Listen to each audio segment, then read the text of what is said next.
ভ্রমণের প্ল্যান করছেন? চলুন ঘুরে দেখি বাংলাদেশের সেরা 5টি জায়গা। 1.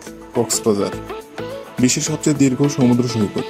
কক্সবাজার সূর্যাস্ত আর সমুদ্র প্রেমীদের স্বর্গ। 2. বান্দরবান, বাঘের রাজ্যে বান্দরবান, বিশ্বের সবচেয়ে বড় ম্যানগ্রোভ বন। 3. সিলেট ও শ্রীমঙ্গল, চায়ের রাজধানী শ্রীমঙ্গল ও প্রকৃতির স্বর্গ সিলেট। 4. পাহাড়পুর, অষ্টম শতাব্দীর বৌদ্ধ বিহার। পাহাড়পুর ইতিহাসে এক আশ্চর্যকর। 5. বাগেরহাট, ইতিহাসে মোড়ানো বাগেরহাট, 60 গম্বুজের শহর।